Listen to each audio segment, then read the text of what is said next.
Boker Tov à tout le monde. On se pose la question, nous tous dans la vie,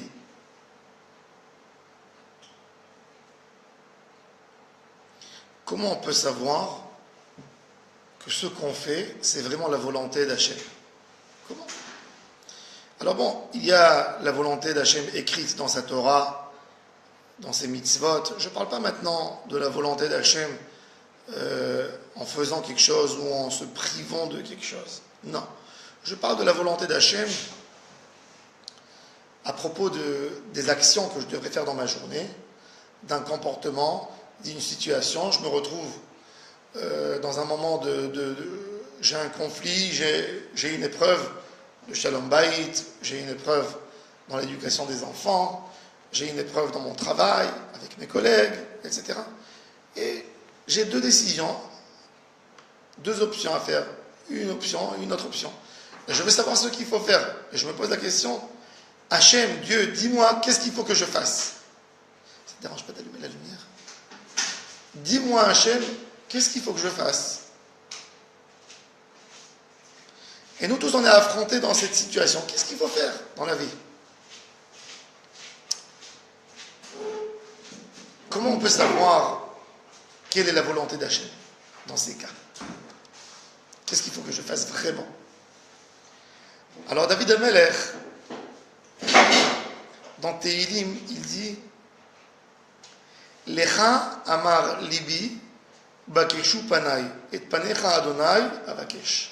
À toi mon cœur a dit bakeshu panai, tu me chercheras. Tu chercheras, Dieu dit comme si tu chercheras mon visage. Alors Rashi il explique Lecha amar libi, à toi a dit mon cœur, bishlichutra, avec c'est toi qui as donné la mission à mon cœur de me dire ça. C'est-à-dire que des fois, les idées de savoir la volonté d'Hachem, elle n'a pas besoin de venir chez nous par un tzaddik, par un ange, par un rêve, tout simplement par notre cœur. Mon cœur qui me parle et qui m'explique quelle est la volonté d'Hachem. J'ai plus besoin d'avoir quelqu'un qui vient me dire la volonté de Dieu, c'est mon cœur qui me dit quelle est la volonté de Dieu. Pourquoi? Parce que Dieu domine l'homme par quoi? Par son cœur. Combien d'espace tu laisses à Dieu pour entrer en toi? Combien d'espace tu lui donnes? Ce qui doit te gérer, ta conscience, doit être lié à ta connaissance de Dieu. Combien tu laisses d'espace à Dieu pour entrer dans ton cœur, dans ton esprit? Ce que tu laisses, où tu laisses Dieu rentrer dans ton esprit et dans ton cœur et dans ta foi, c'est ça ce qui va te diriger. Dans ton comportement, quand tu vas arriver dans un chemin qui se partage en deux, tu veux savoir est-ce que je vais à droite ou je vais à gauche. Ton cœur va te diriger dans le bon chemin. Pourquoi? Parce que ton cœur est soumis à Dieu complètement. Tu n'as pas besoin de quelqu'un qui vient te guider. Dieu a donné tout dans le cœur de l'homme, qui est plein de foi, pour savoir comment se diriger dans le monde. Quand Dieu a créé Adam, il n'a pas créé une deuxième personne pour venir lui enseigner sa volonté. C'est-à-dire que quand Dieu nous a créé, l'homme, Adam était unique dans le monde. Normalement, d'après le système que Dieu a créé en lui, il devait savoir comment se comporter. En réalité, nous tous, on doit savoir comment se comporter. Tout simplement, on est tellement perturbé par le matériel que Dieu a eu pitié de nous. Il nous a envoyé des prophètes pour nous aider. Pour nous aider. Mais le but, c'est que toi, tu reconnais exactement et tu sais ce que Dieu exige de toi. Ça, c'est le but. Un homme n'a pas à être perturbé. Un homme, il doit savoir son destin. Quand tu construis une table, tu sais très bien que c'est une table et pas une chaise. Un homme, quand il a une voiture, il sait que la voiture c'est une voiture, c'est pas une armoire, c'est pas un dépôt. Quand un homme, il a une assiette, il sait bien qu'une assiette, c'est pas une protection sur la tête du soleil, c'est pour manger là-dedans. Donc quand Dieu a créé un homme, l'homme doit savoir exactement son rôle par rapport à son créateur. Mais On est perturbé avec nos mauvaises idées, nos mauvaises pensées, nos mauvaises actions. Et c'est pour ça qu'on n'avance pas.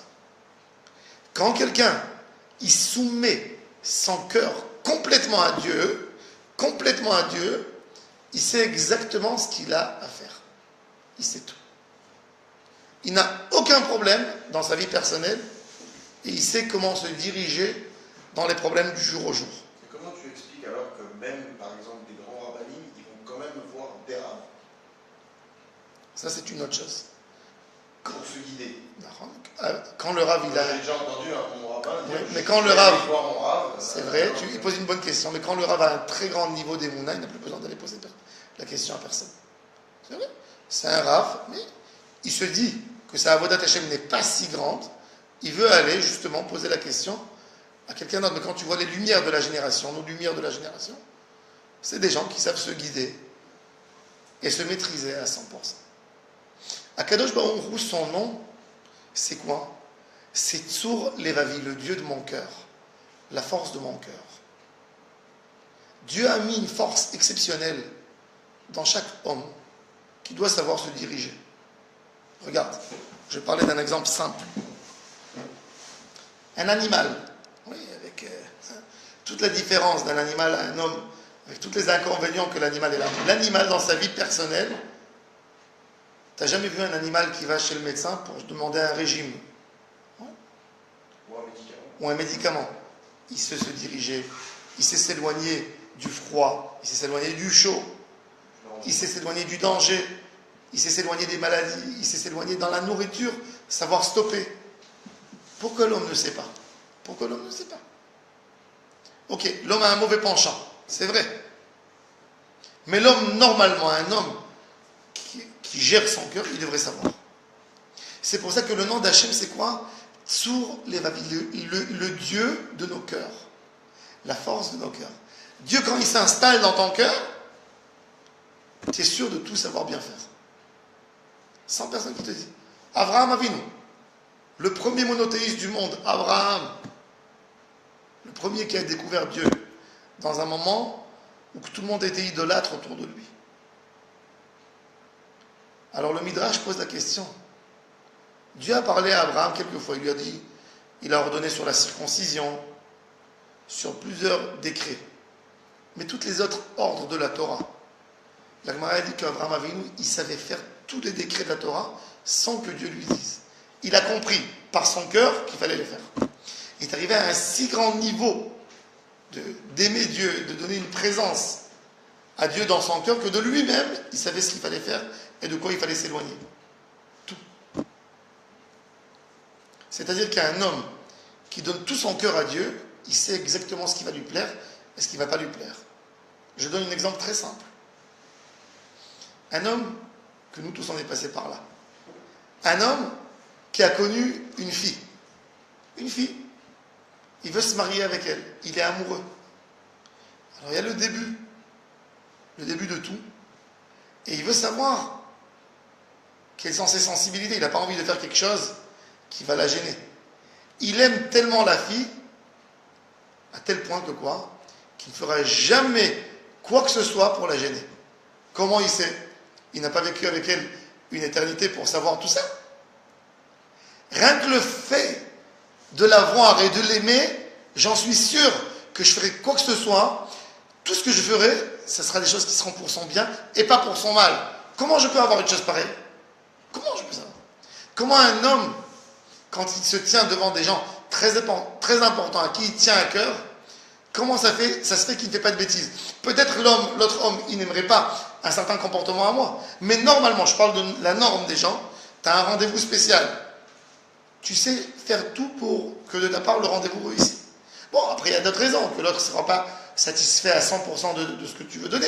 Mais je ne ferai pas des choses qui vont casser. Ah oui, mais il faut être fou pour casser. C'est-à-dire que quoi? Quand j'ai tout mon cœur là-dedans, tu n'as pas besoin de m'apprendre rien du tout. Tu me dis, ta vie elle dépend de ça, ton bonheur dépend de ça, tu feras tout pour ne pas casser ton bonheur. C'est-à-dire qu'en fin de compte, dans la réalité, dans nos cœurs, dans nos esprits, on peut savoir exactement c'est quoi Hachem. Tout simplement, on ne devrait pas le faire. On ne devrait pas s'investir. Mais si quelqu'un, Comme que le Zohar nous dit, le Zohar Kadosh nous dit, est-ce que Hachem il a une dimension de grandeur? Il dit non, parce que tout dépend de ton cœur. C'est comme deux personnes qui voient d'une distance de 100 mètres quelque chose. 100 mètres. Il y a un qui a des problèmes dans les yeux, il a besoin des lunettes. Il ne voit pas bien. Il n'a pas de lunettes. Tu lui dis, qu'est-ce que tu es en train de voir devant toi? Il dit, je vois quelque chose de très très flou. C'est très flou. Je ne vois pas quelque chose.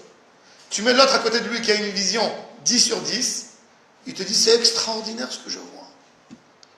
Mais c'est le même. C'est la même image. Chacun le voit d'une manière différente. Chacun, d'après son amour à lui, à Dieu, il voit exactement ce qu'il doit voir. Tu as eu plus de préparation pour voir Akadosh Baruch Hu, tu as préparé plus de place dans ton cœur, dans ton foyer à toi, pour voir Dieu, tu verras mieux que les autres. Mais tout dépend de toi. C'est-à-dire quand tu mets ton cœur au service de Dieu, tu vois bien plus que l'autre qui n'a pas mis tout son cœur au service de Dieu.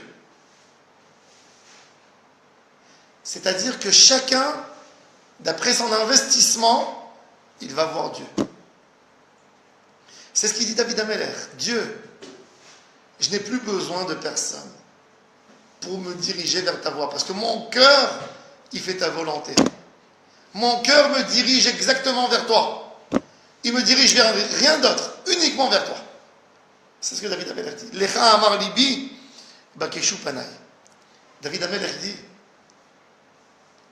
qui est l'homme qui méritera le bonheur dans l'autre monde, au paradis, Gan Eden?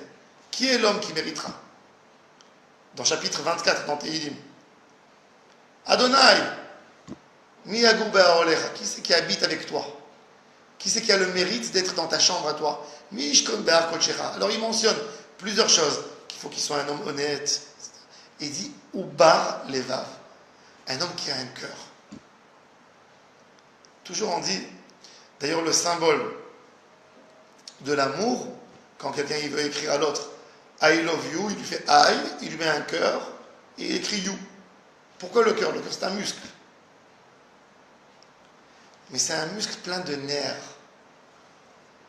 Il sent tout. Tout ce qui se passe dans le corps a une influence directement sur le cœur. Quand tu es ému, qu'est-ce qui se passe? Tout de suite tu peux le sentir. Ton cœur bat beaucoup plus fort. Oui. Quand quelqu'un il a entendu une mauvaise nouvelle, ou il n'est pas bien, tout d'un coup ça baisse. Il n'y a plus de... la tension elle baisse. La tension c'est le cœur. Directement.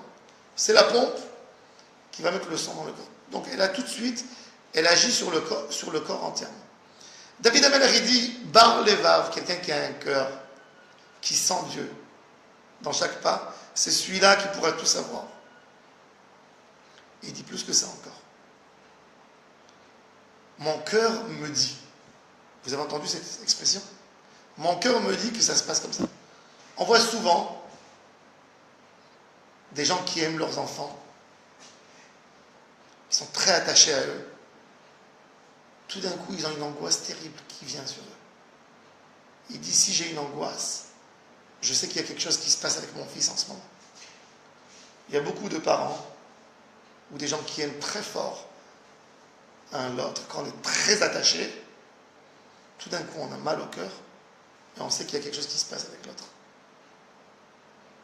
Sans comprendre. Tu es tellement attaché, tu lui donnes tellement de place dans ton cœur que tu sens tout ce qui se passe avec lui. Ça c'est la force du cœur. Rabbeinu nous dévoile un grand secret. Que quelqu'un qui donne son cœur à Dieu, il peut même savoir tout ce qui va se produire dans le monde. Pourquoi? Parce que tu as vu déjà, ce qui passe dans ton cœur, c'est même pas le sang, c'est l'Éternel qui passe là-dedans. Donc tu sais tout ce qui va se passer. Le tzaddik, dans son cœur, il sait tout ce qui va se passer dans le monde. D'ailleurs, il est écrit dans la parole des prophètes que Dieu ne fait rien du tout sans dévoiler à ses prophètes. Comment ils dévoilent? Par leur cœur. La Gemara, elle dit, à propos du chien, par rapport à son maître, Le chien en hébreu, il s'appelle Kelev. Comme le Kelev. Kelev, c'est Kelev. Kulo, entièrement, lève, cœur. Un chien, il sait quand son maître, il est triste. Et il sait quand son maître, il est joyeux. Quand son maître, il est malade lui aussi. C'est un animal qui a entièrement cœur. Et c'est pour ça que le chien, il arrive, rien que par son odeur, à découvrir celui qui a une mauvaise attention.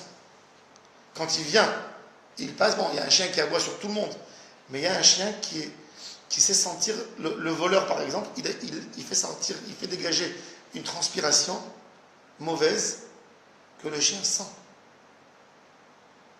Coule aux lèvres, que du cœur. On dit qu'ils sentent les maladies aussi, ils peuvent te dépister le cancer, le chien. Oui, un chien, il découvre beaucoup de choses. Pourquoi? Parce que coule aux lèvres, il a entièrement cœur. Si on avait avec Akadosh Baruch Hu la fidélité d'un chien à son maître, imaginez-vous. Si on avait cette fidélité avec Hachem, une fidélité d'un chien à son maître. Un chien, il marche devant son maître, tous les 2 pas, il tourne sa tête pour voir est-ce que son maître veut aller à droite ou à gauche. Mais il veut aller devant lui pour le prouver. Il ne va pas derrière pour savoir où il va. Il va devant lui, mais toutes les 2 secondes, il tourne sa tête pour voir où son maître veut se diriger, à droite, à gauche. Imaginez-vous que nous, on avait ça chez nous, par rapport au service d'Hachem, par rapport à tout notre entourage. Une fidélité. C'est pas pour rien que nos sages, que Adam, quand il a nommé les animaux, il a nommé le chien de Kulo Lev, Kelev. Quand on donne à Hachem le cœur, tout va bien. Hachem il dit Tena libra béni. Mon fils, donne-moi ton cœur, c'est ce que j'ai besoin. Ne me donne rien d'autre. Donne-moi ton cœur. Je veux ton cœur. Je veux rien d'autre. Akadosh Baruch Hu, quand il a demandé à créer le tabernacle, pour mettre sa shérina au tabernacle, il a dit Veikru li meitam kle zahav, kle kesef, kle nechoshet, kol nediv libo yevienu et terumati. Akadosh Baruch Hu, il a voulu fixer dans son tabernacle le cœur de Am Israël, le cœur du peuple juif. Chacun y donne ce qui est le plus cher à lui dans son cœur. J'ai vu une fois, j'étais dans le musée de la KKL. Le musée de la KKL.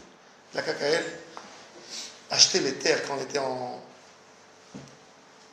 racheter les terres du peuple juif. À l'époque, dans les maisons juives,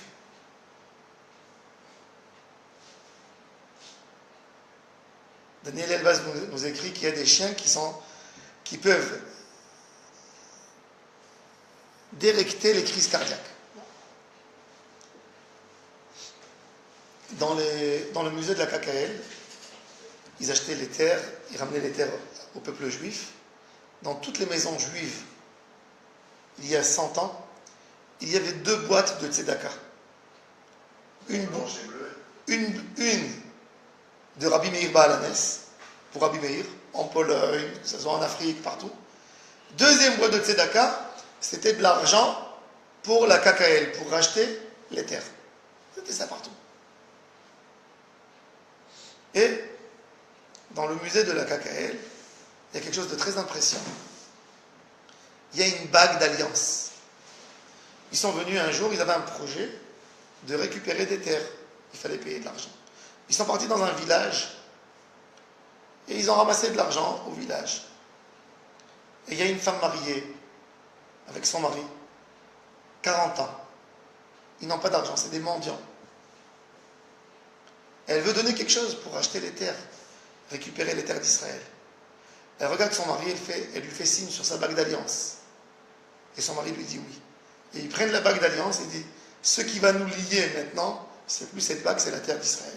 Et ils ont donné cette bague pour qu'on vende la bague et qu'on achète encore quelques centimètres de terre